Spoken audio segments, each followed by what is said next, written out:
Ooh, wow. Joe Pelgizzo here. I've been a touring musician for over 30 years now. 30 years. That's a long time. You know, that's older than a lot of people's kids. And during that time, there has been peaks and valleys, there's been lean times, there's been good times, there's been rock and roll tour buses, there's been airplanes, there's even been the ubiquitous 15-passenger van, the Alpha and the Omega, all in the name of rock. Now, for those of you in the know, the UK has always been a staple touring destination for me, these 30 plus years. Ever since my very first record came out, Blackout in the Red Room, in 1990, the UK has always been a cool place for me to go. Some say we were popular there. Some say we were famous. Some say we were infamous. All are probably true. So I want to concentrate today, in 1990, what would have been my very first tour of the UK back in 1990. My very first time going outside of the United States at all, and how we almost didn't even get into the country the very first time. Let's talk about it. All right, let's go back in time, if you will. Can we go back in time? Now, back in 1990, airline travel was a lot different. There was no TSA. There was no shoe bombers, not yet.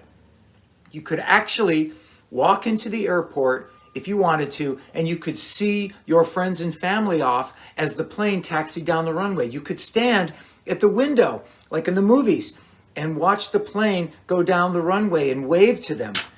Not anymore, not anymore. If you actually tried that today, you would get tased. One facet of flying that has thankfully changed is the old smoking section. Used to be able to fucking smoke on an airplane. Can you imagine? Can you imagine? My very first trip to the UK, 10 and a half hours one way on a plane with people in the smoking section. My old manager, clever lad that he was, would book my seat in the back of the plane with the 100 or so heavy smokers and me in the middle, caught in some form of Pavlovian nightmare that had 100 people doing the same robotic lighting up of the smoke every time the bell rang. Ding, ding, ding, ding. Can you imagine me being a non-smoker? 10 and a half fucking hours on a plane, sitting there just bathed in this London fog of cigarette smoke. It was awful. It was awful. I had a crew guy on each side smoking like chimneys. The food stunk like old cigar ash. Was this the price I had to pay for my future glory? Some sort of weird medieval torture stretched out on the rack of shame for 10 and a half hours, enveloped in a gigantic blithering blob of cigarette smoke? When I first got to the UK, it was a bit of a culture shock. You realize that when you first come to the UK, Americans are perceived as being crass and rude. And so sometimes when you go into a store or you go into a restaurant and they hear that American accent, they almost expect to hear something shitty come out of your mouth. Well, out with it. Here's another example. Do you know where the bathroom is? The what? The bathroom. You mean the toilet? The loo? Yes, the loo. Whatever the loo is an abbreviation for. I need to take a shit. I need to take a shit, so please direct me to whatever it is that you call the bathroom before I take a shit on your lovely tile floor. One thing you learn when you first come to the UK is the beer is a lot stronger. Percentages matter. No Coors Light, no Michelob Ultra. Behold the satanic wing spread of the dreaded Newcastle Brown Ale. It's the Eye of Sauron. Some people don't like that beer. I considered it a challenge, like fist fighting Mike Tyson. You know, drink one and try and remain upright. Drink two and try not to put your head through a window. Try to work through the impotence. Drink 3 or 4, That's a no-go. Trip to the hospital. That's binge drinking to the extreme. Another thing you learn pretty quick is not to confuse Scotland with England. Don't go into a Scottish bar like an idiot and say something like, it's so cool to be here in England, because you'll get your ass kicked. I mean, I didn't know that Wales was its own country, and not to confuse Wales with England or Scotland with England. I didn't know. There was no internet. No one told me shit. So I was telling you about my first trip going to the UK, but we almost didn't even get into the UK the very first time. We were stopped at customs and almost deported because of my bass player. The label had spared no expense on this, our very first tour. They had scheduled interviews, radio, television. They had rented a rehearsal space for us, 5-star hotels, and my bass player almost got us kicked out of the country before we even set foot in. Now, this was 1990. This wasn't 2023. You got to remember that. The label told us as we were getting on the plane, specifically not to bring any drugs on us or in our suitcases or in our pockets. Don't do it. See, back then, drugs meant weed. See, it isn't like it is now. It seems silly. I realize that. Weed was still a fucking felony. So whatever you guys do, don't bring any weed. So of course we did. And of course, my bass player, bypassing any sort of stealth, decided that he was going to walk through customs wearing his leather jacket on which he had painted both arms with green pot leaves. Of course, they grabbed him in an instant, and off they went to the cavity search. And I'm talking old school cavity search. Up the butt, check the prostate, naked as a jaybird in front of the customs officers. That'll teach you to paint pot leaves on your jacket, you fucking idiot. Then they went through his suitcases. And this is what they used to do. They used to take these long metal knitting needles and they would open up your shaving cream and your toothpaste, any sort of thing like that, and they would stick the knitting needles inside to look for false bottoms where you had stashed your weed. Where's the weed? Where's the weed? And they would open up everything. Where's the weed? Where's the weed? Of course, we didn't know this at the time. The 3 band guys were sitting outside in the UK waiting 45 minutes, an hour later, waiting, and we're talking to ourselves, that motherfucker brought weed. He brought weed, didn't he? Of course he brought the fucking weed.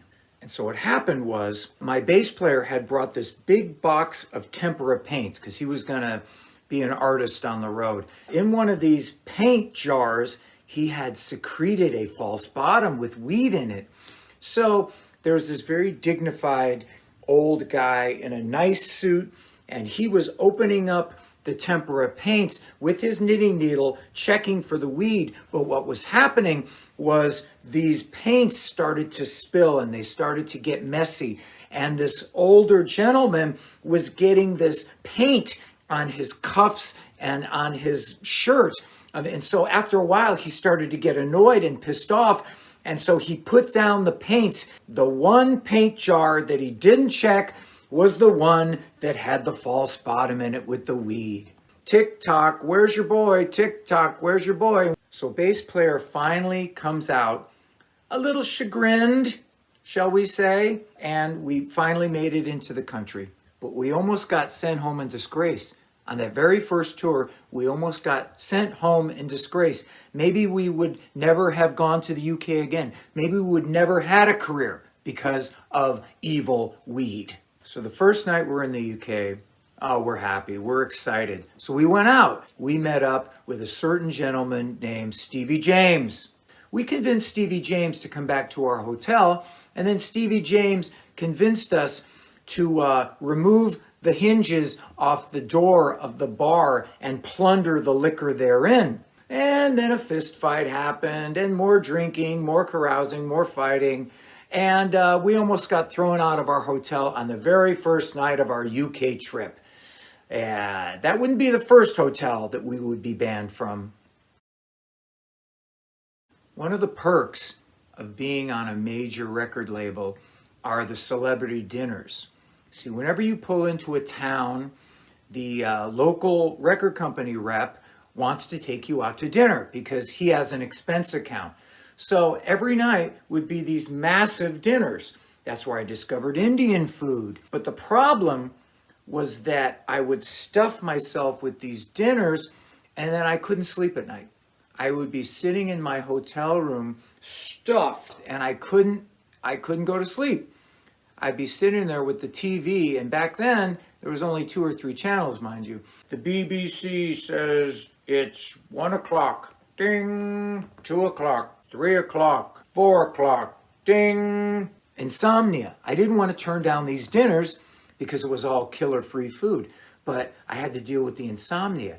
And of course, the record company works you like a dog. From the time you get up in the morning, you got to do interviews all day, photo shoots, interviews, run to this radio station, go to this TV station.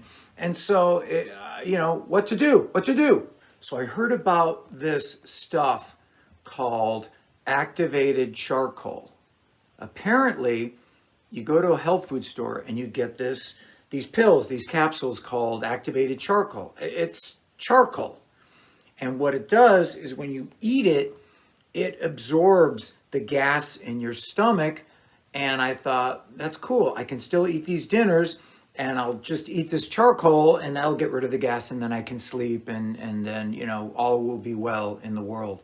So I went out to the health store and I got a couple of bottles of this charcoal.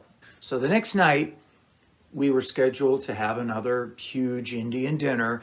So I ate half a bottle of this activated charcoal tablets, all right? And so we're at dinner, and I'm sitting next to the record company rep, and we're chatting and this and that. And all of a sudden, I let out this huge burp, and this black cloud of charcoal comes out of my mouth. I mean, it must have looked like Beelzebub.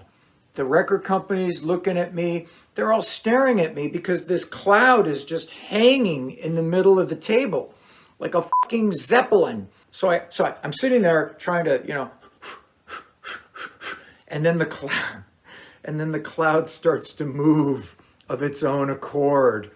And anyway, so the record company guy probably thought I was possessed by Pazuzu, which I probably was.